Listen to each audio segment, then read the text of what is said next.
व्यंग्य कभी भारी पड़ा हो सरकारी सेवा पर, ऐसा कोई किस्सा है? सरकार अपने आप में एक बहुत बड़ा व्यंग्य। एक प्रगतिशील जोड़े की पौष मास में थी शादी। दूल्हा शाल ओढ़कर बैठा, ओवरकोट पहन लाड़ी। प्रेमिका की हंसी हवा हवाई है और लुगाई की हंसी जेब की सफाई है। एक अच्छे हास्य में, एक स्वस्थ हास्य में करुणा की एक अंतर्धारा होती है। यही लोग मिलते हैं, यही पुलिस है, यही नेता हैं, यही भ्रष्टाचार है, यही इनका आचार विचार है। हमें इनके इर्द गिर्द रहना है और इन पर पैनी दृष्टि से हमें देखना है, तो चीजें हमें यहीं से मिलती है। ये जो जहर है और ये जो भ्रष्टाचार है, इन दोनों में से आपको एक चीज लेनी पड़ेगी। तो भगवान भोलेनाथ बोले, अगर मैं भ्रष्टाचार को भी अपने गले लगाऊं, इससे तो अच्छा मैं जहर पी जाऊं। जिस दिन अफसर होता है उस दिन बाबू नहीं होता, जिस दिन बाबू होता है उस दिन अफसर नहीं होता, जिस दिन दोनों होते हैं उस दिन काम नहीं होता, और जिस दिन काम होता है उस दिन दोनों नहीं होते। और अच्छे आदमियों की जरूरत भगवान को भी होती है। मैं देख रहा हूं कि मेरे पड़ोस में भी काफी अच्छे लोग रहते हैं। और जब भी वहां कोई मुर्दा आता था तो स्कूल की छुट्टी हो जाया करती थी, तो हम लोग वेट किया करते थे कि आज कौन आ रहा।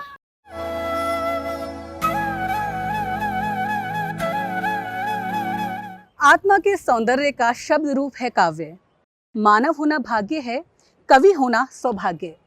कविवर गोपाल दास नीरज की इन पंक्तियों में कविता और कवि की पूरी महिमा समाई हुई है।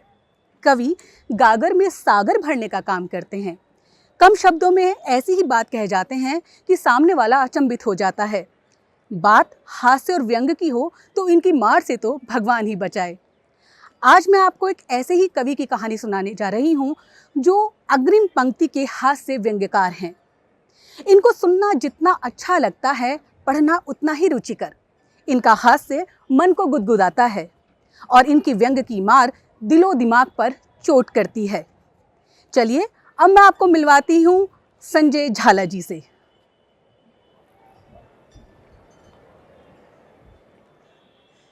संजय जी, बहुत बहुत स्वागत है आपका राखी की बातें में। नमस्कार नमस्कार राखी जी। आज आपसे बात करेंगे, आपके जीवन को जानेंगे। संजय जी, अभी तक की आपकी इस यात्रा को देखकर मैं अभिभूत हूँ। अब मैं सबसे पहले आपसे यही जानना चाहूंगी कि जो मेरे सामने संजय झाला बैठे हैं, उनके संजय झाला बनने की शुरुआती कहानी क्या है? कैसा था आपका बचपन? राखी जी, बचपन मेरा बहुत अभाव में बीता। आमतौर पर सामान्य आदमी का बीतता भी है। और मेरे दादाजी की ये बात मुझे हमेशा याद आती है कि जीवन अगर अभाव में गुजरे तो उससे जीवन का भाव पता लगता है जी। जीवन का मूल्य पता लगता है। तो अभाव ने ही जिंदगी दी, उसने जीवन दिया। जीवन जीने का जो तरीका दिया, जो कला दी, वो अभाव ने दी। ये जो कविता आपके पूरे शरीर में, दिमाग में रची बसी है, क्या वो विरासत में मिली है? हाँ, निश्चित रूप से मैं कहना चाहूंगा कि वो ये सब भगवान का दिया हुआ है। जी। भगवान बोले तो मेरे दादाजी भी जी। उनका नाम भी भगवान सहाय है। और भगवान सारी दुनिया का दादा होता है। वो सारी दुनिया का दादा है। तो मैं तो यही कहता हूं कि ये सब भगवान का दिया हुआ है। मेरे दादाजी के संदर्भ में बात कहना चाहूंगा जी। कि वो बहुत बड़े पंडित थे, ज्ञानी थे, शास्त्रज्ञ थे, वेदज्ञ थे, बहुत भाषाओं के विद्वान थे। जितनी धारा प्रवाह वो संस्कृत बोलते थे, उतनी ही धारा प्रवाह वो उर्दू बोला करते थे। बड़ा भाषा पर बहुत उनका कमांड था। और ये मेरी रुचि रही प्रारंभ से। पता नहीं क्यों मुझे उनका साथ हमेशा बहुत बहुत अच्छा लगता था। और मैं अपना ज्यादातर समय वो अपने दादाजी के साथ गुजारा करता था। और इवन मैं तो रात को सोता भी वहीं था जहां वो चिकित्सक थे और जहां वो रोगी देखा करते थे, मरीज देखा करते थे। रात को मुझे कथाएं, किस्से, कहानियां सुनाया करते थे और सुनते सुनते नींद आ जाती थी। तो मुझे बहुत अच्छा लगता था। वो जिंदगी के बारे में बताते थे, दुनियादारी के बारे में बताते थे, वेदों में, शास्त्रों में, पुराणों में क्या है बताते थे, जीवन क्या है बताते थे पल पल। तो मैं बहुत ईमानदारी के साथ ये कहूँगा कि मैं जो भी कुछ हूं आज मैं, वो मेरे दादा की वजह से। ये नाम मुझे झाला है, वो मेरे दादाजी ने दिया। अच्छा। हमारी फैमिली ऐसी थी कि झाला नाम का उपयोग केवल हमारे बुजुर्ग किया करते थे। अच्छा। जो परिवार का प्रमुख होता था, मुखिया जैसे घर का मुखिया होता है। हमारे जी। दादाजी किया। जी। तो ऐसा होता नहीं था कि कोई छोटा और कोई बच्चा उस नाम का प्रयोग करे। पर हुआ चूंकि ये कि ये 1994 की बात है कि हम दो संजय थे। उसी वक्त नौकरी के साथ साथ हमने कविताएं करना भी शुरू किया था, बल्कि कुछ 1-2 साल पहले, नौकरी के 1-2 साल। तो ट्रांसफर मेरा हुआ और ज्वाइन किसी दूसरे संजय शर्मा ने कर लिया। मैं संजय शर्मा ही लिखता था, ज्वाइन उसने कर लिया। तो ऐसी ऐसी बहुत बार स्थितियां आई और उनसे बड़ा हास्य भी प्रकट हुआ। तो दादाजी ने कहा तू ऐसा कर, ये मेरा नाम है झाला और मुझे लगता है कि तू इस नाम की लाज रखेगा, तो मैं तुझे ये नाम देता हूँ और आज से तू संजय झाला लिख। तो उन्होंने पदवी आपको दे दी? हाँ बिल्कुल, निश्चित रूप से उन्होंने अपना नाम दिया। उन्होंने उनका नाम वैद्य भगवान साहब झाला था, तो वो परिवार में उनके बाद मैं लिखने लगा। और परिवार में छोटा मोटा विरोध भी होता है कि ये नाम तो दादाजी का है, कि आप कैसे इसको रख सकते हो। तो मैंने कहा ये सब उन्हीं का दिया हुआ है नाम, और मैंने प्रयास किया, मैंने कोशिश की उनके नाम को रखने की।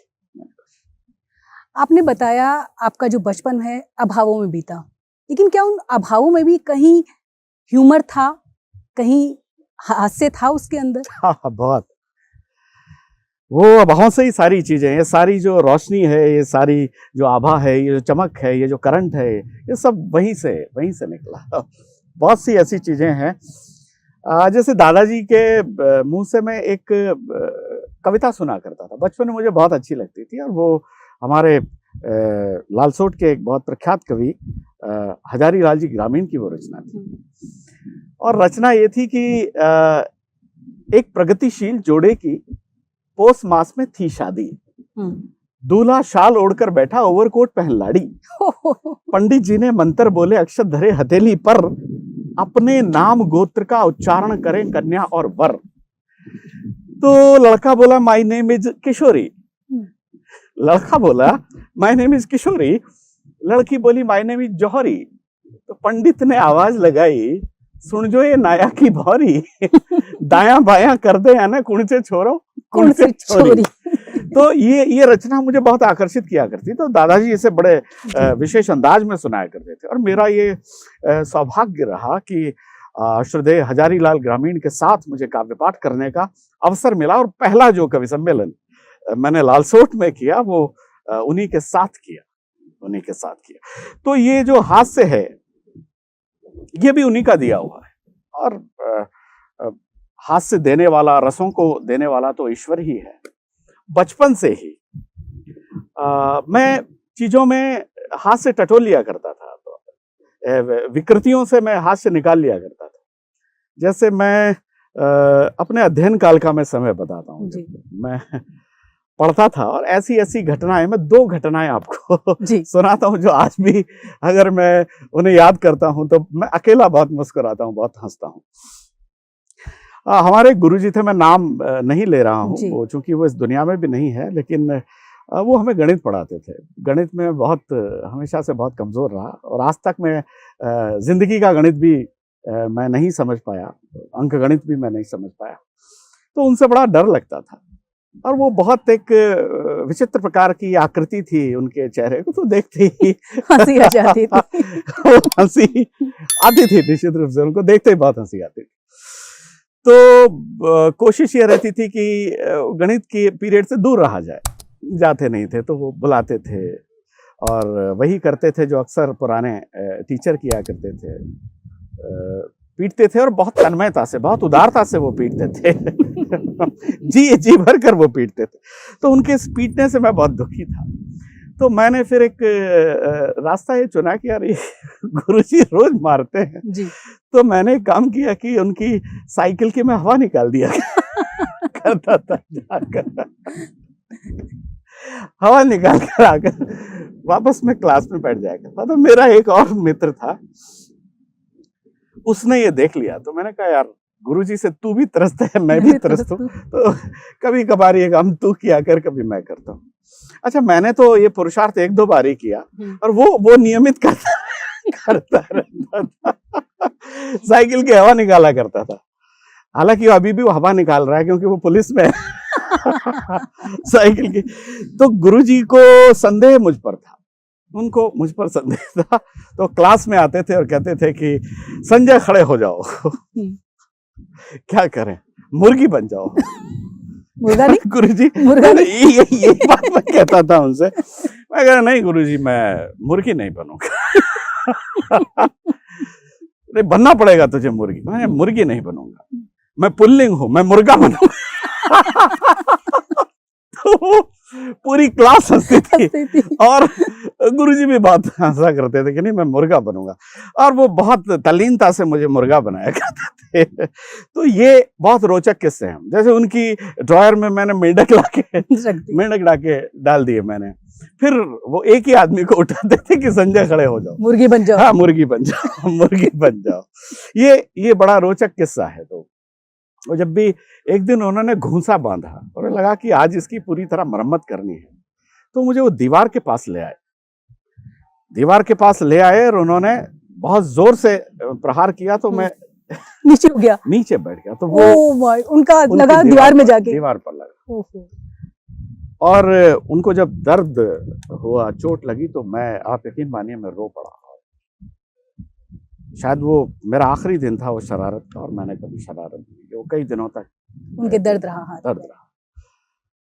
हाथ से। ऐसे ही जैसे मैं पढ़ता था, सलेमाबाद पढ़ता था, वो भी आज हैं हमारे बीच में, मैं उनका बड़ा आदर करता हूँ। मैं नाम श्रद्धा और संकोच वश में नहीं ले रहा हूँ। तो उनकी बहुत बारीक आवाज थी। अच्छा। बहुत एकदम महिलाओं की तरह आवाज थी। वो हमें संस्कृत पढ़ाया करते थे और क्लास में आते थे और हमें अभ्यास करवाते थे कि खड़े हो जाओ संजय, बताओ ये श्लोक का उच्चारण करके बताओ। तो मैं, क्या हुआ, शरारत चूंकि मैं शुरू से करता था, तो मैंने उस श्लोक को मैंने उन्हीं की आवाज में पढ़ा। ओके। तो बहुत बारीक आवाज करते, अलम ही पाल तव श्रमेण। तो गुरुजी को लगा साला मेरी नकल कर रहा है। बोला आइए जरा बगल वाले कक्ष में आइए, हम वार्तालाप करते हैं। तो उन्होंने जो मुझसे वार्ता की, वो दंड के माध्यम से, एक बहुत लकड़ी थी उसके माध्यम से मुझसे जो वार्ता की, और उस वार्ता से जो आलाप प्रकट हुआ वो आज तक याद है। वो वार्तालाप हुआ। अच्छा, उस वक्त मुझे ये शरारत सूझ रही थी कि आज मैंने गुरुजी को अगर इस बात के लिए मनाया नहीं, इस बात के लिए मैंने राजी नहीं किया कि मैं आपकी नकल नहीं कर रहा था। मैंने कहा कि नहीं गुरुजी, आज मेरा गला बैठा हुआ है, मेरा गला बैठा हुआ, तो आज मेरी आवाज ऐसी निकल रही है। तो मैंने सोच लिया था कि आज गुरुजी को यही कहना है। अगर उनको ये पता लग गया हो कि इसका गला बैठा नहीं है, ये जानबूझकर ऐसा कर रहा है, यानी अनुकृति कर रहा है, मिमिक्री कर रहा है, तो वो शायद मेरा गला कभी उठने के लायक नहीं होता। तो मैंने उस दिन पूरे दिन मिमिक्री की। गुरुजी ने क्लास पूरे दिन मैंने यही की। दूसरे दिन मैंने अपनी आवाज को मैं उसी पिच पर लेकर आया। ऐसी बहुत सी चीजें हैं जो हाथ से वहीं से प्रकट हुआ। और चूंकि मेरी प्रकृति में हास्य है, किसी को परेशान करना, किसी पर प्रहार करना, किसी पर आक्रमण करना, किसी का दिल दुखाना, वो कभी मेरा मकसद नहीं रहा। मैं अपने मनोरंजन के लिए और दूसरे के मनोरंजन के लिए मेरा प्रयास केवल इतना रहता था कि मेरे कृत्य से, आप जिसे कुछ भी कह सकते हैं, आपके चेहरे पर मुस्कुराहट, आपके चेहरे पर हंसी आई, यही मेरी सबसे बड़ी सफलता थी। और वो मुझे अच्छा लगता था कि आप मेरे किसी क्रिया की वजह से, किसी प्रतिक्रिया की वजह से, किसी वाक्य की वजह से, किसी कहन की वजह से, किसी इमिटेशन की वजह से, अनुकृति की वजह से अगर आप मुस्कुरा रहे हैं, तो मैं कहीं ना कहीं उसे अपनी कामयाबी मानता था। नहीं, वो तो मुझे लगता है जब से हमने बातचीत शुरू की है, मुस्कान मेरे चेहरे से तो जा ही नहीं रही, और मुझे लगता है जो हमारे दर्शक हैं उनके चेहरे से भी मुस्कान जा नहीं रही होगी। संजय जी, आपने बचपन में रामलीला में भी काम किया है, मुझे लगता है बचपन से थोड़ा आगे किशोरावस्था में आपने शायद रामलीला में काम किया है, और आप श्री राम उसके अंदर बने हैं। तो जो श्री राम का जो चरित्र आपने निभाया, वो आपकी जिंदगी में क्या मायने रखता है? वो मेरे जीवन में बहुत, मेरा टर्निंग पॉइंट वहीं से है। और जीवन में जो गंभीरता आई वो वहीं से आई। और आप यकीन मानिए मेरे दादाजी की एक वाक्य बार बार मेरे मन और मस्तिष्क में कौंधती है। ये बात, वो एक भजन गाते थे, जाई विधि राखे राम ताही विधि रही है। एक दिन उन्होंने मुझसे कहा कि ये भजन यूं नहीं होना चाहिए था, जाई विधि राखे राम ताही विधि रही, ये होना चाहिए था जाई विधि रहे राम ताही विधि रही। हम 4 भाई थे, 2 मेरे ताऊजी के बेटे मेरे कजन्स और 2 हम। तो वो हमेशा यही कहा करते थे कि तुम घर में ऐसे रहो जैसे राम लक्ष्मण भरत शत्रुघ्न रहा करते। और मैंने राम का भी काम किया, मैंने लक्ष्मण का भी किया, और मैं बता दूं मैंने सीता का भी काम किया। मैंने हाँ जोकर का जो रामलीला में बहुत छोटा था, वो सारे काम मैंने किए। राम का काम करने के बाद में मैंने फिर सारे काम बंद कर दिए। तो मेरा अंतिम किरदार रामलीला का, और मैं जो भी कुछ हूं उस पात्र की वजह से हूं, उस किरदार की वजह से। और राम मेरे भी आराध्य हैं, सारी दुनिया के वो आराध्य हैं। अगर राम के पात्र को, राम के किरदार को, राम के गुणों को, राम के उदात्त भाव को, राम के करुणा के भाव को, राम के संवेदना के भाव को अगर हमने आत्मसात नहीं किया तो फिर हमने कुछ नहीं किया। दादाजी कहा करते थे, जो इष्ट देव जिसको आप मानते हो, भगवान शिव मेरे आराध्य हैं, भगवान राम की मैं पूजा करता हूं, वंदना करता हूं, अगर उसका लेश मात्र भाव भी अगर आप में है तो आप ये समझिए कि आपका जीवन है वो जीवन बन जाएगा, लेश मात्र भाव। चलिए, श्री राम का किरदार आपने निभाया, आपकी जिंदगी का वो टर्निंग पॉइंट बना। एक संयोग और है, आपका जन्म हुआ है देवनगरी दौसा में, और संत सुंदरदास जी का जन्म भी दौसा में हुआ। आजकल आप जहाँ रह रहे हैं वो सांगानेर है, और सांगानेर में उनका जो निर्माण है वहां पर हुआ था। ओह, क्या बात है। तो क्या आपको नहीं लगता ये संयोग भी आपके साथ एक जुड़ा हुआ है? निश्चित रूप से, निश्चित रूप से। और ये मेरा सौभाग्य है। सुंदरदास जी को हिंदी का शंकराचार्य कहा जाता है, और मेरा जो पुराना घर दादाजी के साथ में रहता था, व्यास मोहल्ला में एक जगह गूंदा नीचा है, हमारे घर से 7-8 घर छोड़कर सुंदरदास जी वहां पैदा हुए। और ये बहुत सुखद संयोग है कि मैं जब दौसा छोड़कर जयपुर आया तो मैं सांगानेर रहने लगा, वहीं उनका मोक्ष हुआ, वहीं उनका निर्वाण। और मैं आपको बता रहा हूं, मैं पता नहीं, ये उन्हीं का आशीर्वाद कहिए कि मेरे घर भी मैंने संत सुंदरदास की तस्वीर लगाई हुई है, और मैं प्रतिदिन उन्हें मैं प्रणाम करता हूँ। और मेरा कहीं ना कहीं मेरे अवचेतन में, मेरे मन और मस्तिष्क में ये बात है कि मेरा उनसे कोई गहरा कनेक्शन है, कोई कनेक्शन है इस बात को। और ये आपने पूछी, मैं आपको धन्यवाद देना चाहूँगा सुंदरदास जी कि आपने बात मुझसे पूछी। दादाजी ने आपको विरासत में दी कविता, लेकिन जब आप मंचों पर आने लगे तो आपके आदर्श कौन थे सबसे पहले? ओम प्रकाश जी आदित्य, निश्चित रूप से, और वो मेरे आदर्श रहे।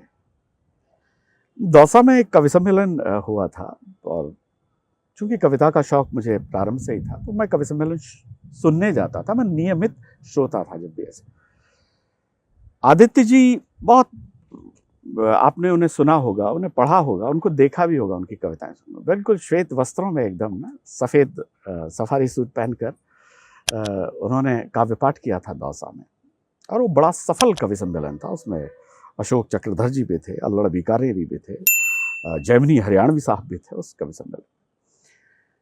तो सबसे पीछे था मैं।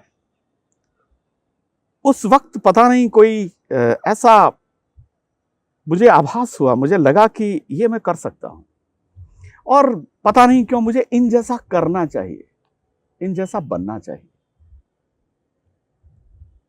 और मैंने प्रयास किया, और संयोग से वहाँ गेस्ट हाउस में किसी के माध्यम से मैं वहाँ मिला, और मैंने उनको, जो मैं छोटा मोटा लिखता था, मैंने उन्हें सुनाया, तो वो बहुत खुश हुए, मुझे बहुत आशीर्वाद दिया।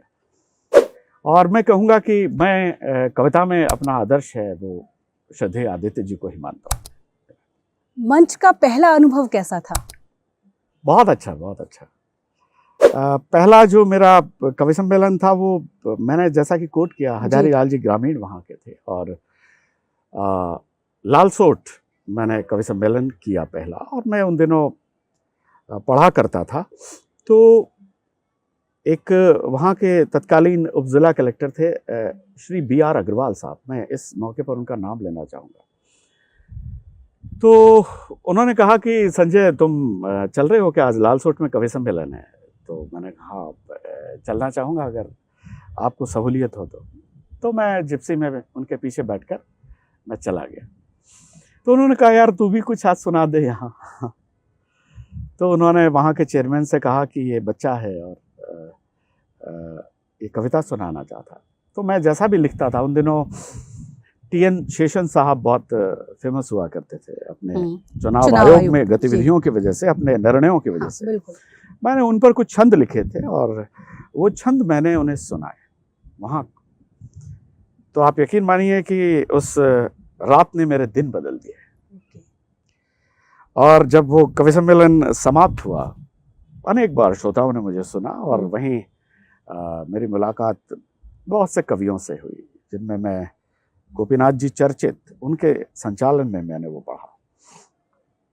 उसके बाद फिर रास्ते बनते गए। मैंने कहा ना कि वो ऐसी रात थी जिसने मेरे दिन बदल दिए। उसके बाद कविता का, कवि सम्मेलनों का सिलसिला शुरू हुआ और मैं आसपास की छोटी मोटी जगह में जाने लगा और काव्य पाठ करने लगा। काव्य के कई रूप हैं, आपने हास्य व्यंग को ही क्यों चुना? क्योंकि मुझे लगता है एक दुधारी तलवार जैसी है कि आपको हास्य भी करना है, व्यंग भी करना है और सामने वाले को बुरा भी नहीं लगे ऐसा भी करना है। तो यही क्यों चुना आपने? जैसे मैंने कहा कि मेरी प्रकृति में हास्य है। आपकी प्रकृति में जो होगा, जो गुण होगा, सत रज तम आप वैसा ही देंगे। जैसी आपकी सोच होगी, जैसी आपकी विचारधारा होगी, आप देश, समाज, दुनिया को वही देंगे। दूसरी चीज आप नहीं दे सकते। मेरी प्रकृति में हास्य था, मैंने हास्य देने का प्रयास किया। और चूंकि मेरे आराध्य भगवान शिव हैं, शिव हास्य के देवता हैं। कैसे? और जिसके देवता मैं क्योंकि उनको तो हम एक उनका रौद्र रूप जब देखते हैं और आप कह रहे हैं वो हास्य के देवता हैं। निश्चित रूप से वो हास्य के देवता है। हास्य वहीं से निस्सरित हुआ, प्रकट हुआ। मैं कुमार संभव का एक मैं उदाहरण देता हूं। अब देखिए, कुमार संभव में एक प्रसंग आता है कि भगवान शिव हैं, वो बटुक का वेश बनाकर जाते हैं, पार्वती जी जहां तपस्या कर रही होती है। और इस दुनिया में भगवान शिव अपना माहौल खुद बनाते हैं, अपना मजाक खुद बनाते हैं और पार्वती से कहते हैं कि तू किसके लिए तपस्या कर रही? शिव में ऐसा कोई गुण है जो वर बनने के योग्य हो, दूल्हा बनने के योग्य हो? त्रिनेत्र है, विकृत है, सांप गले में पड़े रहते हैं, नंगा रहता है, मृग चर्म लपेटता है, उसमें कोई ऐसा गुण नहीं है। मुझे देख। उन्होंने अपने आप पर हंसना शुरू किया और ये काम अपने आप पर हंसने का शिव के अतिरिक्त कोई नहीं कर सकता। अपने पर हंसकर, जहर पीकर जो दुनिया के कल्याण की कामना करता है, वही शिव है। तो भगवान शिव हास्य के देवता है, वो सभी चीजों के देवता है। आपने सुना भी होगा, डमरू बजाते हैं तो 14 सूत्र निकलते हैं। उन सूत्रों से सारा ज्ञान निकला, उन सूत्रों से सारी कलाएं निकली। ये सब कुछ, ये सारी ऊर्जा, ये सारी रोशनी, ये सब कुछ उन्हीं की दी हुई है, उन्हीं की दी हुई। संजय जी, व्यंग कैसे उत्पन्न कैसे होता है? देखिए, व्यंग, मैं आपको, ये एक बहुत बारीक बात है। व्यंग एक विचार है। पहले आप इस बात को मैं स्पष्ट करना चाहूंगा कि व्यंग एक विधा नहीं है। इसको हम एक विधा नहीं कह सकते, मान सकते हैं कालांतर में इसको एक विधा की मान्यता मिली, पर व्यंग एक विचार है। वो आपकी प्रवृत्ति, वो आपके स्वभाव, वो आपकी देखने की प्रवृत्ति, संसार को देखने की दृष्टि है। उस दृष्टि से वो दृष्टिकोण उत्पन्न होता है। तो व्यंग एक विचार है। वो किसी भी विधा में हो सकता है, कोई कविता में, कथा में, नाटक में, संस्मरण में, कहानी में, किसी भी चीज में व्यंग एक विचार है जो सारी विधाओं में समावेशित है। और मैं इस आपके इस प्रश्न को थोड़ा सा आगे ले जाता हूं जी। कि हास्य और व्यंग, ये दोनों को अगर मैं परिभाषित करूं, ये बहुत गंभीर प्रश्न है। इसे, इसकी बारीकी को हमें समझ लेना चाहिए कि हास्य के बिना व्यंग अधूरा है। जैसा कि मैं कहता हूं कि हास्य के बिना व्यंग एक गाली मात्र है। वो इसलिए कि हम दोनों को एक दूसरे से पृथक नहीं कर सकते। आप आत्मा को शरीर से पृथक कर देते हैं तो क्या होता है? प्रकृति को पुरुष से क्या आप पृथक कर सकते हैं? शक्ति से क्या शिव को पृथक कर सकते हैं? तो हास्य अगर शिव है तो व्यंग उसकी शक्ति है। और मैं व्यंग के बारे में कहूंगा कि 9 रस हैं। उन रसों को कसने वाली रज्जू है, वो रस्सी है जो इन 9 रसों को बांधे रखती है। इनको इस रस्सी को अगर ढीला छोड़ दिया गया तो उसका परिणाम ध्वंस है, विनाश है। मैं ये समझता हूं कि व्यंग एक विचार है, एक दृष्टिकोण है। वो किसी भी विधा में समावेशित हो सकता है, लेकिन बिना हास्य के व्यंग आधा है, अधूरा है और एक गाली मात्र है। बहुत गंभीर बात आपने कही, लेकिन अब मुझे लगता है हमें हास्य पे वापस आना चाहिए। निश्चित रूप से। जब आप हास्य और व्यंग की बात कर रहे हैं तो कुछ थोड़ा सा कुछ सुना दीजिए, कोई भी किस्सा, कोई भी व्यंग जो आपको पसंद हो, जो दर्शकों को आप सुनाना चाहें। निश्चित रूप से जी। उससे पहले मैं आपको ये भी बताना चाहूंगा कि अरे मेरे मन की बात है, दर्शकों को शायद आनंद आएगा। हास्य हर कोई व्यक्ति पैदा नहीं कर सकता। आप सायास किसी को हंसा नहीं सकते, आप सायास हंस भी नहीं सकते। आपको कोई ऐसे हंसा नहीं सकता है, कोई जानबूझकर हंसा नहीं सकता। हंस कौन सकता है, हंसा कौन सकता है? हमारे साहित्याचार्य कहते हैं कि हंस कौन सकता है, हंसा कौन सकता है? निश्चला सरलोल्लास नैसर्गिको उन्मुक्तता ध्रुवम हास्यानंदस्य निष्पत्तौ भावा संचारिणो मताः। अर्थात हंस कौन सकता है? जो निश्चल है, सरल है, नैसर्गिक है, स्पॉन्टेनियस, उन्मुक्त है। हास्यानंदस्य निष्पत्तौ भावा संचारिणौ मता। इन भावों का जिनमें अभाव है, न वो हंस सकता है न वो हंसा सकता है। और ये भाव किसका दिया हुआ है? उसी परमात्मा का दिया हुआ। आप चाहकर हंस नहीं सकते, आप चाहकर हंसा नहीं सकते। तो ये जो सारा करंट है, ये भी सब वहीं से आता है। अब मैं जैसे एक छोटी सी, आपने कहा, मैं आपको सुनाता हूं जी। भाई की हंसी, हास्य को मैं अपने शैली में मैं परिभाषित करने का प्रयास करता हूं। भाई की हंसी ताकत सवाई है, भाई की हंसी ताकत सवाई है।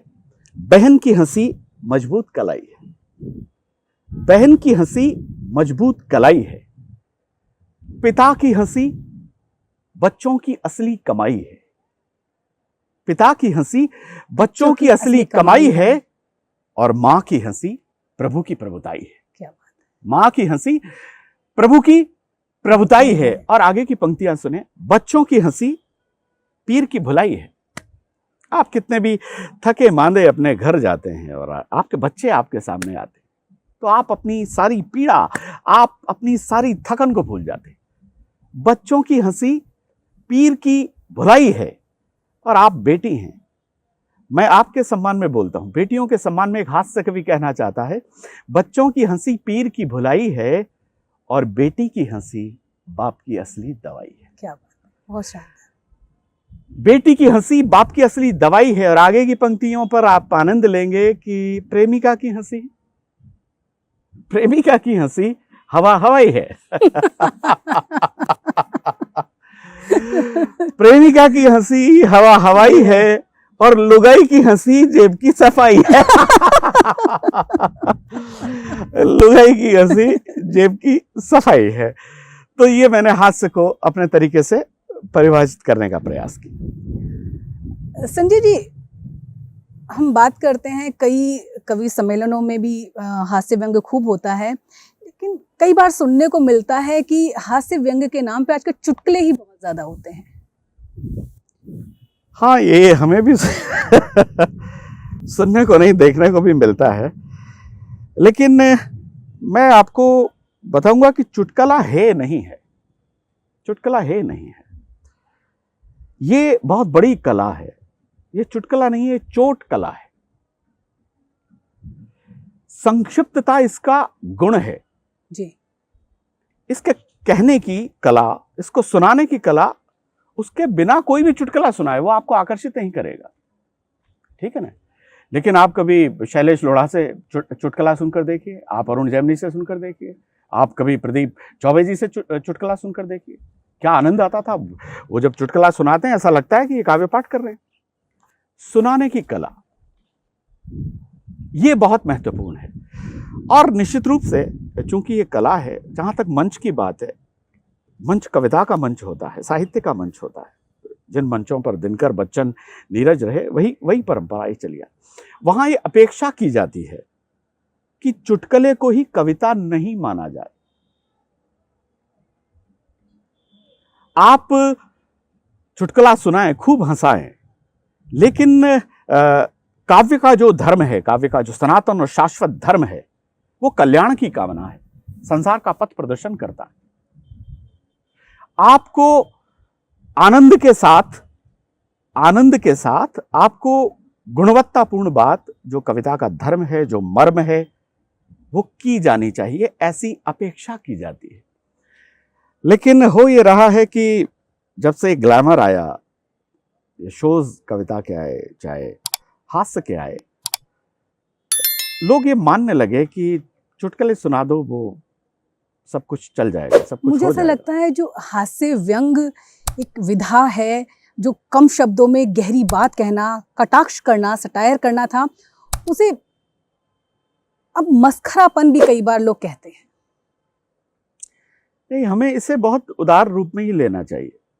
मस्खरा ये बहुत गंभीर बात है। मस्खरा होना आसान काम नहीं है। वो कितना पीड़ित होता है, कितनी पीड़ाएं उसमें, कितनी अंतर्मन में कितनी ज्वालाएं होती हैं उसके मन में, कितने दुख, कितने अवसाद होते हैं, तब जाकर वो आपको हंसाता है। और कोई अंतर्मन में जाकर उसे देखने का प्रयास नहीं करता। वो ना मस्खरा मशहूर है आंसू छुपाने के लिए, बांटता है वो खुशी सारे जमाने के लिए, और घाव सबको मत दिखाओ तुम नुमाइश की तरह, ये अकेले में सही है गुनगुनाने के लिए। क्या बात। आदरणीय हुल्लड़ जी की रचना। मस्खरा होना आसान नहीं है, लोगों को हंसाना आसान नहीं, लेकिन हास्य का एक विधान है, एक रस है। श्रृंगार के बाद दूसरा रस है जो भरत मुनि ने कहा, वो हास्य है। उसमें करुणा की एक अंतर्धारा होती है, उसमें संवेदना की अंतर्धारा होती है। करुणा और संवेदना के बिना न आप हंस सकते हैं। मैं पुनः इस बात को रेखांकित करना चाहता हूं, एक अच्छे हास्य में करुणा की अंतर्धारा होती है। और मैं एक ऐसा प्रसंग मैं आपको सुनाना चाहता हूं। दुनिया के सबसे बड़े महान हास्य कलाकार चार्ली चैपलिन जी। 1931 में वो महात्मा गांधी से मिले, 1931 में, और उन्होंने इच्छा प्रकट की, मैं दुनिया में अगर किसी से मिलना चाहता हूं तो गांधी से मिलना चाहता हूं। उनके साथी कलाकार हंसने लगे, यार क्या वो अधनंगा फकीर, वही शिवत्व की भावना। आप देखिए, गांधी की कल्पना कीजिए, वो एक लुकाटी लिए हाथ में, एक लंगोटी लगाए हाथ में, एक चश्मा, क्या है उस गांधी में। दुनिया का इस वक्त का सबसे बड़ा स्टार चार्ली चैपलिन गांधी से क्यों मिलना चाहता है? तो चार्ली चैपलिन क्या कहते हैं, क्या जवाब देते हैं? वो कहते हैं कि I have seen an ocean of the compassion in his heart. मैंने उसके मन में करुणा का एक महासागर देखा है, हिलोरे लेते। ये चार्ली चैपलिन कहते हैं, करुणा का महासागर देखा, इसलिए मैं मिलना चाहता हूं। और गांधी बहुत बड़े हास्यकार थे, बड़े विनोदी व्यक्ति थे, और वो कहते हैं कि अगर हास्य मेरे जीवन में नहीं होता, मैं दूसरी दिशा में आ गया, तो मैं गांधी नहीं होता। चार्ली चैपलिन गांधी से इसलिए मिलना चाहते हैं कि उसके अंतर्मन में करुणा का महासागर है, एक अच्छे हास्य में, एक स्वस्थ हास्य में करुणा की एक अंतर्धारा होती है।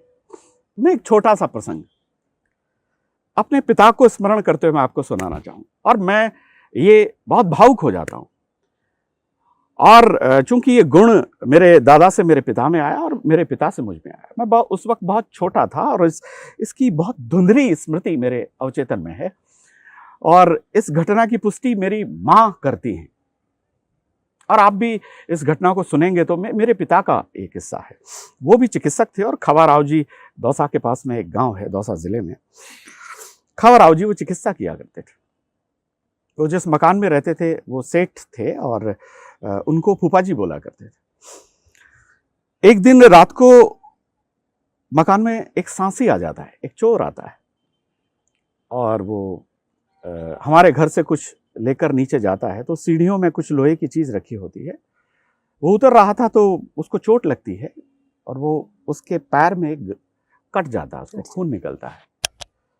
वो चिल्लाता है, तो सारे परिवार के लोग जाग जाते हैं, और मेरे पिता भी जागते हैं। तो टॉर्च देखते हैं कि उन्हें लगा कोई आदमी है और इसके पैर से खून निकल रहा है जी। और वो सब लोग नीचे उतरते हैं, कुछ ऊपर से देख रहे हैं। तो फर्स्ट एड बॉक्स लेके जाते हैं, नीचे उतरते हैं, और समझ तो वो जाते हैं और उसकी मरहम पट्टी वो करते हैं।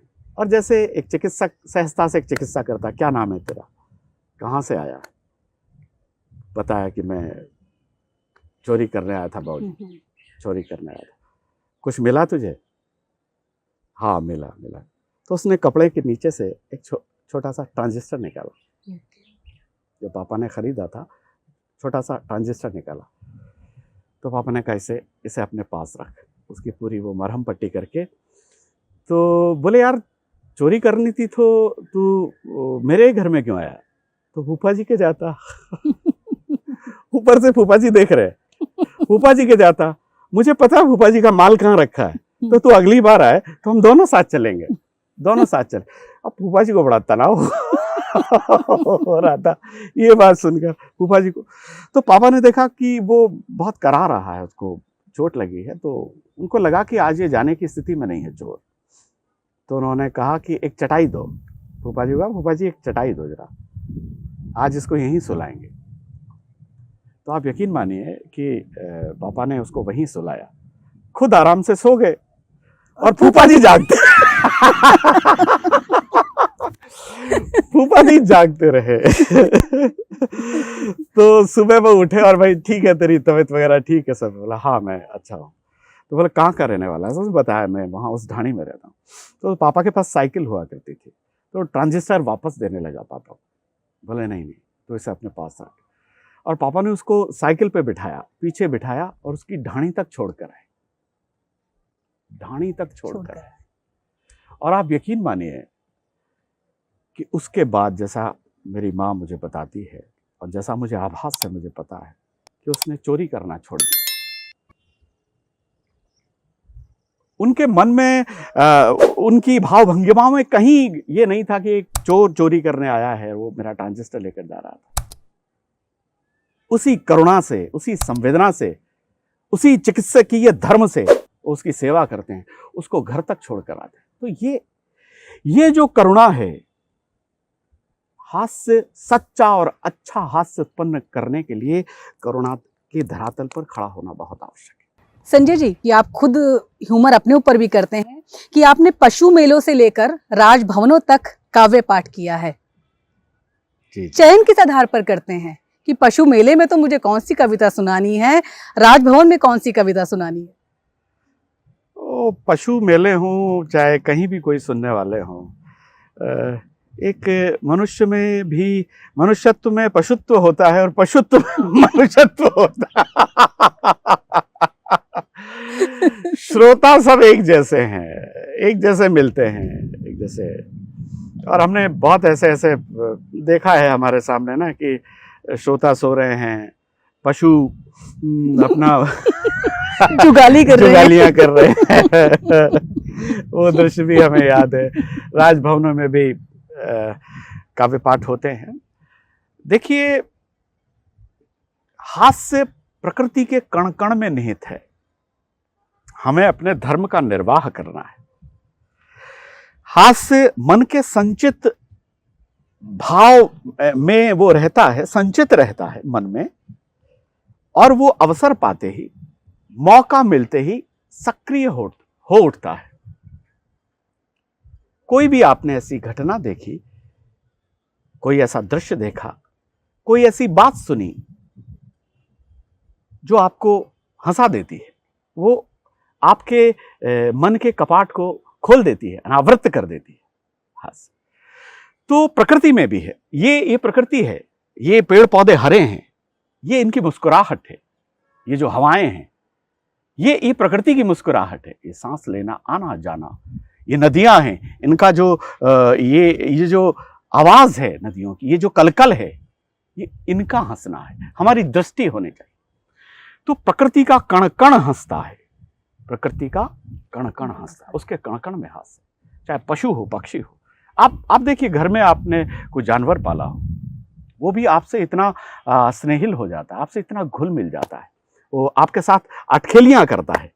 वो आप जैसा हंस नहीं सकता, क्योंकि मनुष्य होने की और पशु होने की यही एक कसौटी है कि आप हंस सकते हैं। अगर आप हंस रहे हैं तो ही आप मनुष्य हैं, अगर आप हंस नहीं रहे हैं तो आप वो हैं। तो ये सबसे बड़ा मनुष्य धर्म है। लेकिन ऐसा नहीं है कि केवल मनुष्य ही हंस रहा है, सब हंसते हैं, जानवर भी, पशु पक्षी भी। वो अपने तरीके से एक अलग एक सौंदर्य लिए हंसते हैं, अलग आभा लिए हंसते हैं। उनका रूप अलग होता है, उनका स्वरूप अलग होता है हंसने का। आपके पसंदीदा विषय कौन से रहते हैं? विषय सभी, जैसा कि देखिए, एक कलमकार, एक लेखक है, वो अपने युग की विसंगतियों को देखता है। एक समय था, मैं यदा कदा इस बात को कहता हूं, एक समय था जो जैसे पात्र होते हैं वैसा लेखन होता है।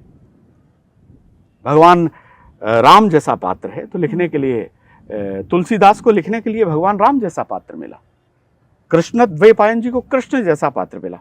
अब हमारी तकदीर में यही है, यही लोग मिलते हैं, यही पुलिस है, यही नेता हैं, यही भ्रष्टाचार है, यही इनका आचार विचार है। हमें इनके इर्द गिर्द रहना है और इन पर पैनी दृष्टि से हमें देखना है। तो चीजें हमें यहीं से मिलती है। और जो समय देता है, समय सबसे बड़ा गवाह है। काल जो सबसे बड़ा है, वो सबसे महत्वपूर्ण है, वो सबसे बड़ा है। और ये सब है, ये काल की, समय की महिमा है। महाराज भरतरी कहते हैं, वह रमणीक राजा, वह प्रतापी राजा, वह रमणीक नगरी, वह रमणीक नगरी, वह प्रतापी राजा, और उनका वो शक्तिशाली सौंदर्य और उनकी वृदावलियां गाने वाले वो चारण भाट, जो काल इन सबको नष्ट कर देता है। मैं ऐसे काल को प्रणाम करता हूं।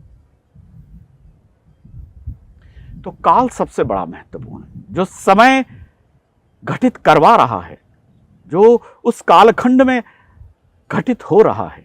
हमारी आंखें वही देखती हैं, हमारा मन वही देखता है, हमारी कलम वही देखती है और वही लिखती है। अब भ्रष्टाचार है,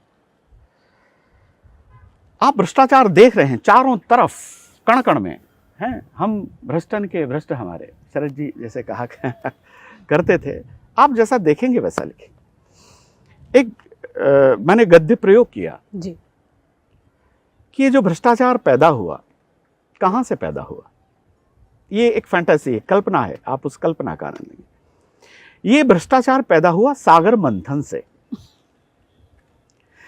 मैंने कल्पना की कि सागर को जब मथा गया तो उसमें से 14 रत्न निकले। अच्छा, 14 रत्न निकले, धेनु, धनु, धन्वंतरी, अमी, अबाज, गजराज, श्री, रंभा, वारुणी, 14 रत्न निकले। जो 15वां और सप्लीमेंट्री रत्न था वो था भ्रष्टाचार। अच्छा, अब सारी, पहला भ्रष्टाचार जैसा कि मैं मानता हूं यहां से प्रारंभ हुआ कि सारी अच्छी अच्छी चीजें देवता ले उड़े। ओके, लक्ष्मी जी हैं, मणि, ऐरावत, सब देवता ले उड़े। और दैत्यों के हिस्से में केवल 3 चीजें आई, एक जहर, एक शराब और एक भ्रष्टाचार। दैत्य इन तीनों चीजों को लेकर भगवान भोलेनाथ के पास गए और भगवान भोलेनाथ से बोले, हे भोले, हे भोले, दारू पर तो हमारा कॉपीराइट। ये दारू तो हम किसी को नहीं देंगे, लेकिन ये जो जहर है और ये जो भ्रष्टाचार है, इन दोनों में से आपको एक चीज लेनी पड़ेगी। व्यंग यहां से प्रारंभ होता है, ये व्यंग का धारा। ये जो जहर है और ये जो भ्रष्टाचार है, इन दोनों में से आपको एक चीज लेनी पड़ेगी। तो भगवान भोलेनाथ बोले, अगर मैं भ्रष्टाचार को भी अपने गले लगाऊं, अगर मैं भ्रष्टाचार को भी अपने गले लगाऊं, इससे तो अच्छा मैं जहर पी जाऊं।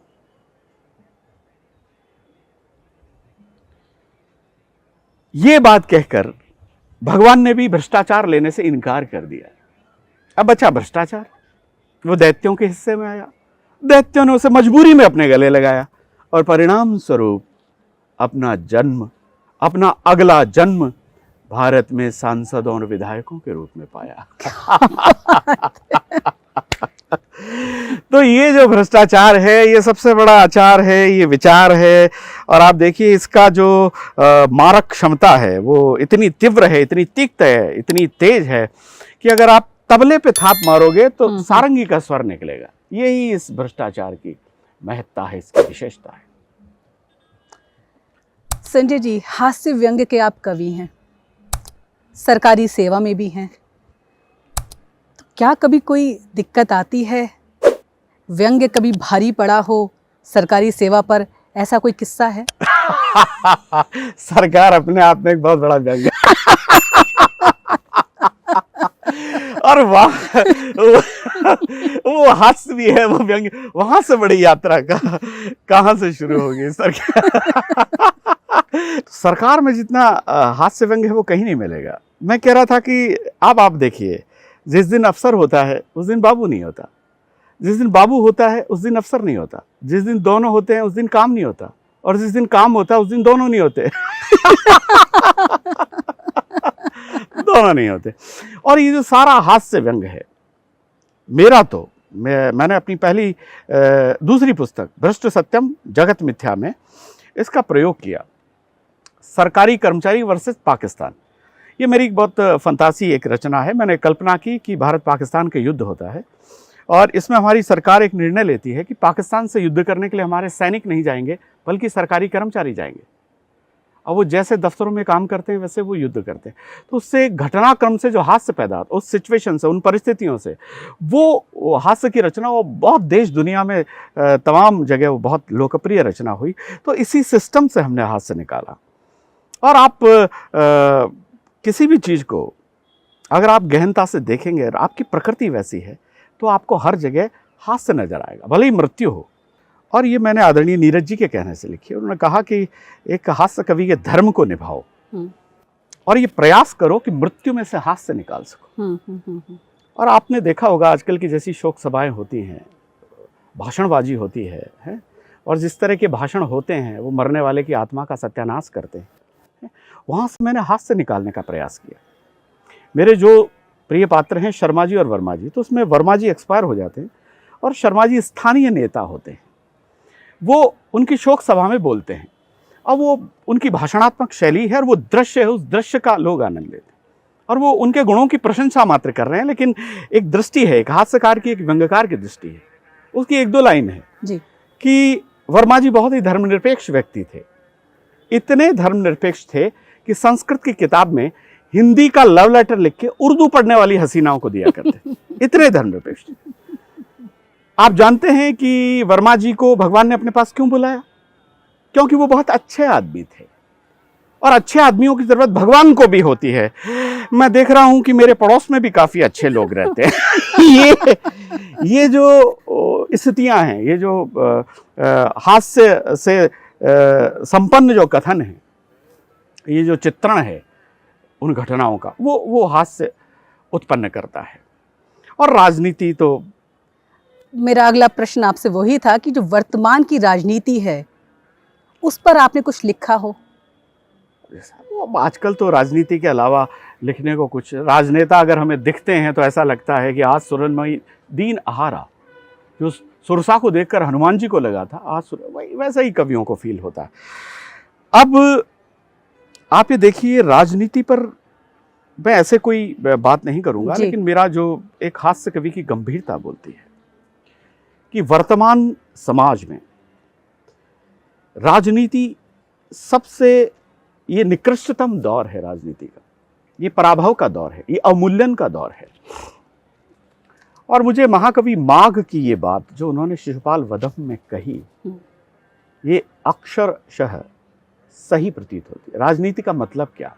राजनीति का ये मतलब आत्मोदय परज जानी, अपना उत्थान दूसरे की हानि, यही राजनीति है, यही राजनीति का समापन है, यही उसका उद्दाम भाव है। वर्तमान परिवेश में, वर्तमान स्वरूप में राजनीति में नीति, नियम, न्याय और नैतिकता की अपेक्षा करना गणिका के गले में मंगलसूत्र की तलाश करना है। मैं आपको मूल्य विहीन राजनीति, आप ये देखिए कि इससे कठोर टिप्पणी, आप इस पे हंस भी सकते हैं, इस पे रो भी सकते हैं। जो राजनेता है अपने पिता के नाम पर आम सहमति नहीं बना पाते हैं, वो इस बात पर सहमत हैं कि ये जो सत्ता रूपी द्रौपदी है इसको मिल बांट कर भोगना है। ये जो राजनीति के पांडव केवल एक मुद्दे पर सहमत है। मैं राजनीति पर ज़्यादा टिप्पणी नहीं करूंगा, लेकिन इससे बड़ा अवमूल्यन का दौर मैं नहीं समझता कभी राजनीति में आ सकता है और कभी आएगा। संजय जी, मैं इतनी देर से आपसे बात कर रही हूँ, आपकी भाषा सुनकर भी और जो आपने रचनाएं सुनाई, साफ पता चलता है कि हिंदी भाषा पर आपकी कितनी अच्छी पकड़ है, कितना गर्व महसूस होता है अपनी भाषा पर। भाषा, राखी जी, माँ सरस्वती की वीणा के तार हैं। ये तार जब बजते हैं तो मन को झंकृत कर देते हैं। ये सब उसी का दिया हुआ। ये भाव टहनियाँ, महाकवि करुण जी कहते हैं, ये भाव टहनियाँ, शब्द सुमन, ये रस पराग सुषमा सुगंध, इनमें मेरा क्या योगदान, ये सब माता के मधुर छंद, ये सब उसी के छंद है, उसी की वीणा का वादन है। ये जो भाषा जो उतर कर आई है, ये सब उसी का कृपा प्रसाद है। मैं कहना चाहता हूँ हिंदी भाषा आप बहुत अच्छी बोलते हैं, लेकिन संस्कृत पर भी आपकी बहुत अच्छी पकड़ है। ये मेरे दादाजी के कारण है जी। संस्कृत मैंने थोड़ी बहुत पढ़ी है, संस्कृत मेरा विषय नहीं रहा, मैंने थोड़ी बहुत पढ़ी, लेकिन वो जो सूक्तियाँ बोला करते थे, वो जो श्लोक सुनाया करते थे, वो मेरी स्मरण शक्ति अच्छी थी और मुझे याद हो जाया करते थे। छोटी छोटी बातें उनकी याद रहती। वो कहा करते थे कि भाई दो भाइयों को एक साथ नहीं जाना चाहिए, है पिता पुत्रम न गच्छ, पिता पुत्र को एक साथ, वो कहते थे पिता पुत्रम न गच्छेत, न गच्छेत भ्रातृद्वयम, और नवनारी न गच्छेत ब्राह्मणत्रयम। हर बात पर वो श्लोक कोट किया करते थे, हर बात पर। तो उनकी ये बातें, ये सब कुछ सारा, मैंने कहा ना, ये सारा करंट वहीं से आया है। संस्कृत मेरा विषय कभी नहीं रहा, और ये कुछ संयोग है, परमात्मा की कृपा है कि मुझे संस्कृत अकादमी में काम करने का अवसर मिला। ये कोई संयोग है, सुखद संयोग है। संजय जी, संस्कृत से जुड़ा कोई किस्सा भी है? हाँ, क्यों नहीं, बहुत से रोचक किस्से हैं। एक किस्सा मुझे याद आता है कि वही सर जिन्होंने मुझे अलग कक्ष में ले जाकर वार्तालाप किया था। जी जी। उन्होंने बोर्ड पर एक वाक्य लिखा, दयानंदस्य भगनी विसूचिकाया दिवंगता। इसका मैं मतलब पहले बता देता हूँ, फिर आपको आनंद आएगा। जो मैंने इसका ट्रांसलेशन किया, दयानंद की बहन हैजे से मर गई। विसूचिकाया दिवंगता। तो वो सर बोले कि संजय तुम इसकी संस्कृत की ट्रांसलेशन करो। तो मैंने बोर्ड पर लिखा, दयानंद की बहन विसूचिकाया बिना सूचना के मर गई। फिर गुरुजी ने मुझे बिना सूचना के कक्ष में ले जाकर वार्तालाप किया। ये उनके दंडों का प्रभाव है कि धीरे धीरे मैं टूटी फूटी संस्कृत बोलने लगा। ये एक प्रसंग जैसा मुझे याद आया, तो मैंने आपको सुनाया। संजय जी, आपने देश के सारे मंच, जितने बड़े मंच हैं जहाँ काव्य पाठ होता है, विदेशों में मुझे लगता है कोई देश आपने नहीं छोड़ा जहाँ की आपने यात्रा नहीं की हो। कोई किस्से हैं वहाँ के जो आप हमारे साथ शेयर करना चाहेंगे? विदेशों के किस्से शेयर नहीं किए जा सकते, लेकिन पहली बार मैं जब अमेरिका गया तो न्यूयॉर्क में, जैसे अपनी आदत होती है बीच सड़क पे चलने की, तो मैं भी बीच सड़क पर चलने लगा। तो मैंने देखा गाड़ियों का काफिला रुक गया। तो मेरे साथ जो मेरे मित्र थे, मैंने कहा यार, मैंने विदेश की धरती पर कविता और कवि का इतना सम्मान नहीं देखा कि गाड़ियां आपके सम्मान में रुक गई। बोले आपके सम्मान में नहीं, आपके अपमान में रुक रही है, आप बीच सड़क पर चल रहे हैं। तो ऐसे बहुत छोटे छोटे रोचक उदाहरण हैं जो हमने, जो आम दैनिक जीवन में हमें मिलते थे। विदेशों के तो ऐसे बहुत से किस्से हैं कि एक शो में हमें जाना था और देर से हम पहुँचे, बहुत देर से हम पहुँचे। वो उसका ऑडिटोरियम का समय समाप्त हो गया था, वो ट्रैफिक की वजह से। अच्छा। तो हमने देखा कि फिर हम शो नहीं कर पाए वहाँ। ऐसे बहुत से उदाहरण हैं और ऐसे भी हैं जो बताए नहीं नहीं जा सकते। लेकिन जितना अवसर मिला, हमने जब अपने देश का प्रतिनिधित्व किया तो एक सकारात्मक पक्ष, वो चाहे हमारी विधा का हो या देश का, हमने रखने का प्रयास किया। कितना सम्मान है विदेशों में हिंदी भाषा और कविता का। बहुत।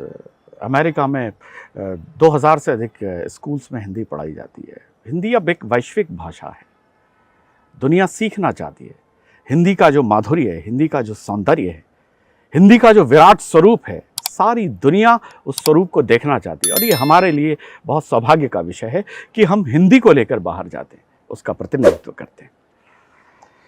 संजय जी, ऐसा कभी हुआ है मंच पर आपने तो हास्य दिया और माहौल वीर रस का बन गया? हाँ, ऐसा एक किस्सा है। ये हास्य बोध होना बहुत जरूरी है। आपके श्रोता में हास्य बोध होना बहुत आवश्यक है, और जरूरी नहीं है वो कवि में हो। ऐसे कवि रहते हैं, वीर रस के ऐसे बहुत से कवि। एक बहुत बड़े कवि के पुत्र हैं, मैं नाम नहीं लेना चाहूँगा, बहुत बड़े गीतकार हैं, उनके पुत्र हैं, और वो मेरे अच्छे छोटे भाई की तरह हैं, मित्र भी हैं। तो मैं अक्सर संचालन में हास्य परिहास किया करता हूँ। तो मैंने उनको प्रस्तुत करते हुए कह दिया कि अभी आपने जिनकी कविता सुनी, ये बहुत बड़े कवि हैं और इनकी एक बहुत ही औसत रचना है। उस औसत रचना को मैं आपको सुनवाना चाहता हूँ, और वो है इनके पुत्र। अब एक हास्य बोध है, इनकी जो सबसे कमजोर रचना है वो मैं आपको सुनाना।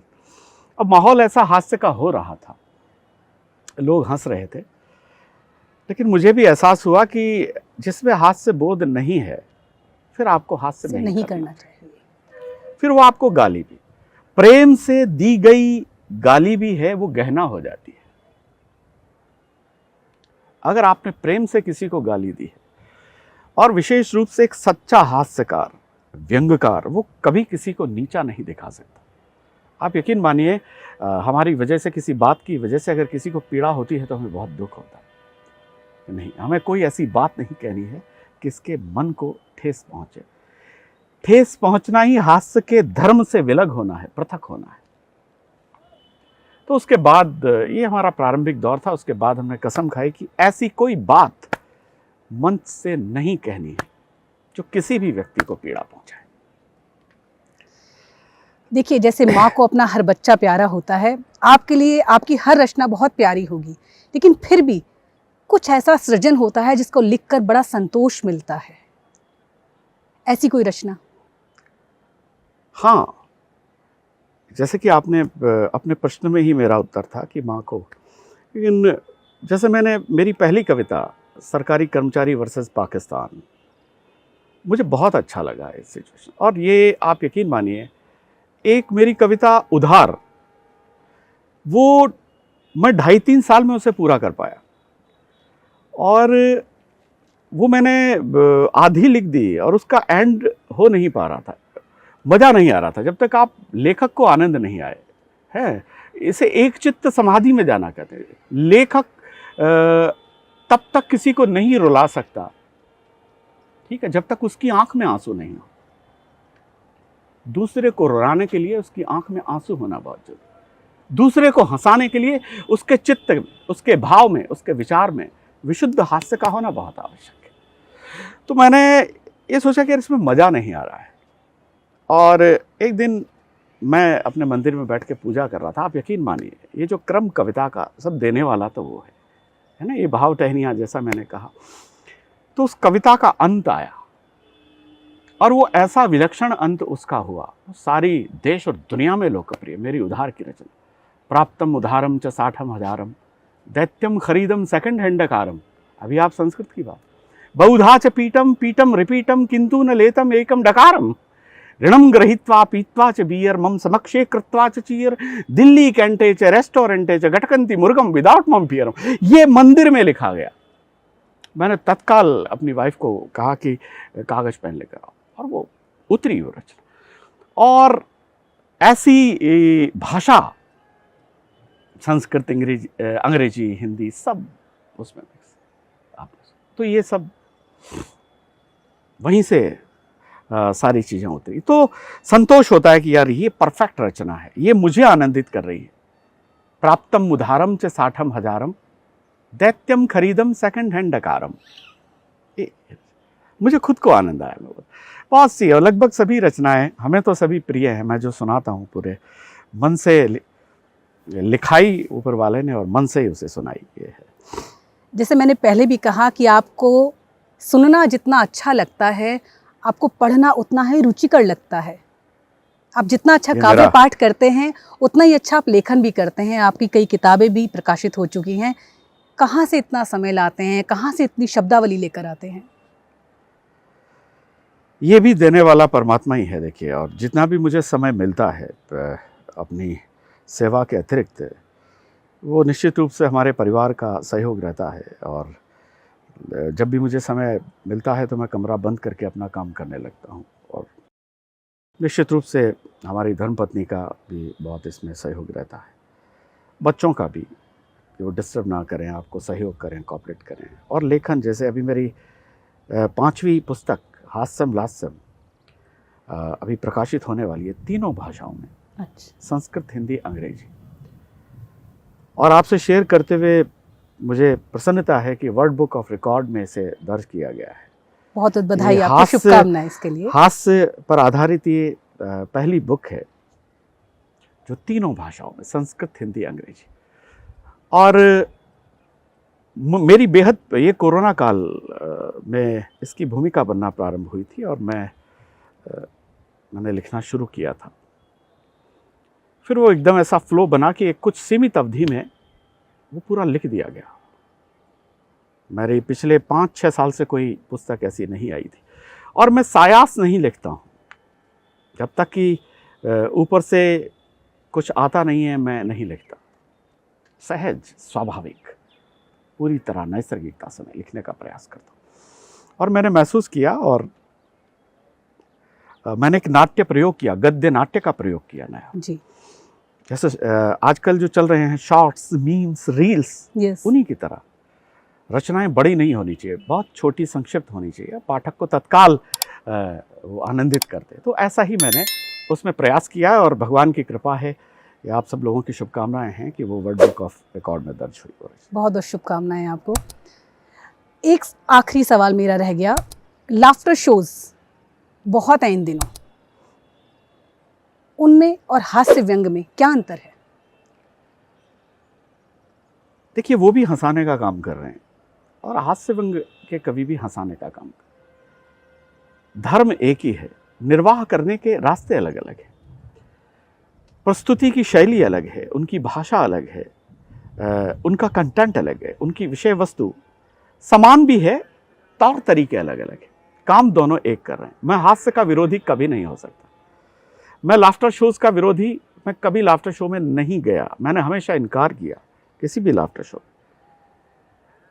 लेकिन वो काम तो हंसाने का कर रहे हैं, और हंसाने के लिए विकृति बहुत आवश्यक।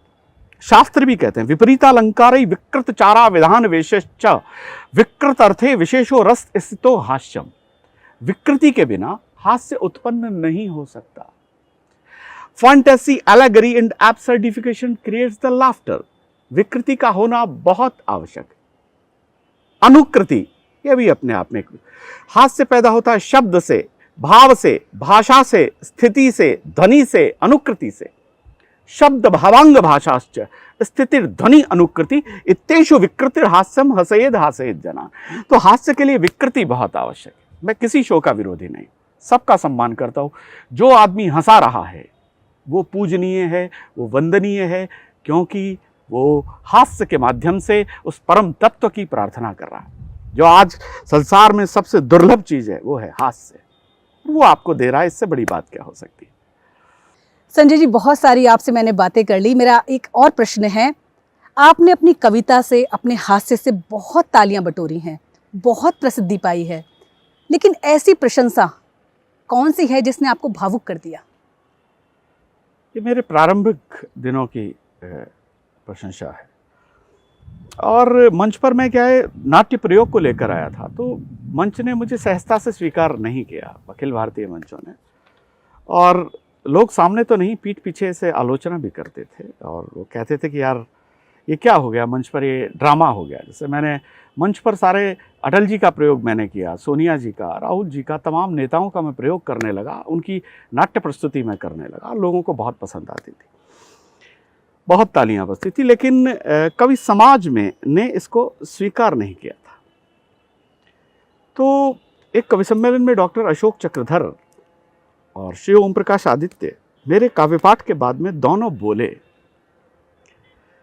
उन्होंने शायद पहली बार मुझे ध्यान से सुना होगा, और उन्होंने मेरी भूरी भूरी प्रशंसा की। और उन्होंने मेरे काव्य पाठ को, डॉक्टर अशोक चक्रधर ने कहा, काव्येषु नाटकम ब्रह्म, कविता में नाटकीयता का विस्तार इसने किया है।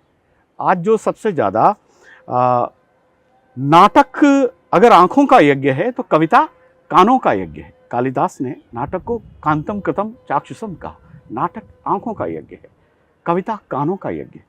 आज 2-2 हज़ार रुपए की फिल्में रिलीज होती हैं, तो दर्शक आपके साथ जुड़े, श्रोता आपके साथ जुड़े, तो आपको कुछ नया करना होगा, नई शैली, उसके नए नए अवयव, उसका प्रयोग आपको करना होगा, तब जाकर श्रोता कहीं आपसे कनेक्ट होगा। मैंने वही करने का प्रयास किया, वही पुष्टि श्री चक्रधर जी ने की और श्री आदित्य जी ने की। वो बोले, और आप यकीन मानिए मैं पूरी रात उस दिन सो नहीं पाया। उसने मेरी विधा को, मेरी शैली को अनुमोदित किया, उन्होंने पुष्टि की। वो मेरे लिए दुनिया की सबसे बड़ी प्रशंसा है, क्योंकि उससे मेरा मार्ग प्रशस्त हुआ, मेरा मनोबल बढ़ा, और ऐसे प्रशंसाएं बाद में एक क्रम चलता रहा लोग। लेकिन ये वो रात मैं कभी नहीं भूल सकता जो उन्होंने किया। संजय जी, बचपन के किस्से मैंने आपसे पहले सुने थे, एक उसमें किस्सा रह गया। एक बार आपने कहीं बताया था कि शमशान घाट से भी आपकी कोई याद जुड़ी हुई है। कुछ ऐसा कोई शमशान से जाना सबको वही है, यादें बहुत सी। मेरी जो स्कूल होती थी दौसा में, वो शमशान के पास में हुआ करती थी, और जब भी वहाँ कोई मुर्दा आता था तो स्कूल की छुट्टी हो जाया करती थी, तो हम लोग वेट किया करते थे कि आज कौन आ रहा। आप बताइए, किसी की मृत्यु है, वो आपको आनंद दे रही है। बाल भाव था, बच्चे थे, छुट्टी हो जाती थी, घर जाते थे, और यही एक आगे मैं नहीं कहना चाहूँगा, लेकिन उसके पीछे यही बाल भाव था कि उस दिन छुट्टी हो जाती थी हमारी। चलिए संजय जी, आपसे बहुत सारी बातें कर ली, बहुत अच्छा लगा। आपने अपने मन को खोल के हमारे सामने रख दिया, अपने मंच के किस्से भी सुना दिए, बचपन के किस्से भी सुना दिए। अब मैं चाहूँगी कार्यक्रम का शुभारंभ जैसे मैंने किया था, इस कार्यक्रम को जो विराम है वो हम आपकी कविता से देंगे। इसलिए दर्शकों, मैं तो देती हूँ आपसे विदा, और अब आप सुनिए संजय जी की एक कविता। जरूर जरूर। मैं अपनी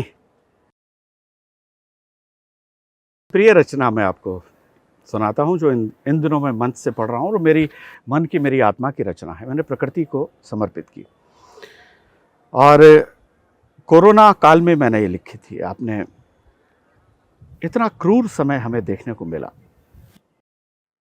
इतनी लाशें, इतनी मौत, इतना चीत्कार, हाहाकार हमें देखने को मिला। हम गंभीरता से सोचें कि ऐसा क्यों हुआ, ऐसा क्यों हुआ। मेरे मन में एक ख्याल आया, और मैंने अपनी भावनाओं को पुष्ट किया। जितना मैंने पढ़ा, जितना मैंने जाना, मैंने समझा कि ये प्रकृति, ये शून्य, ये निर्वात, ये ब्रह्मांड हमें वही लौटाता है जो हम इसे देते हैं।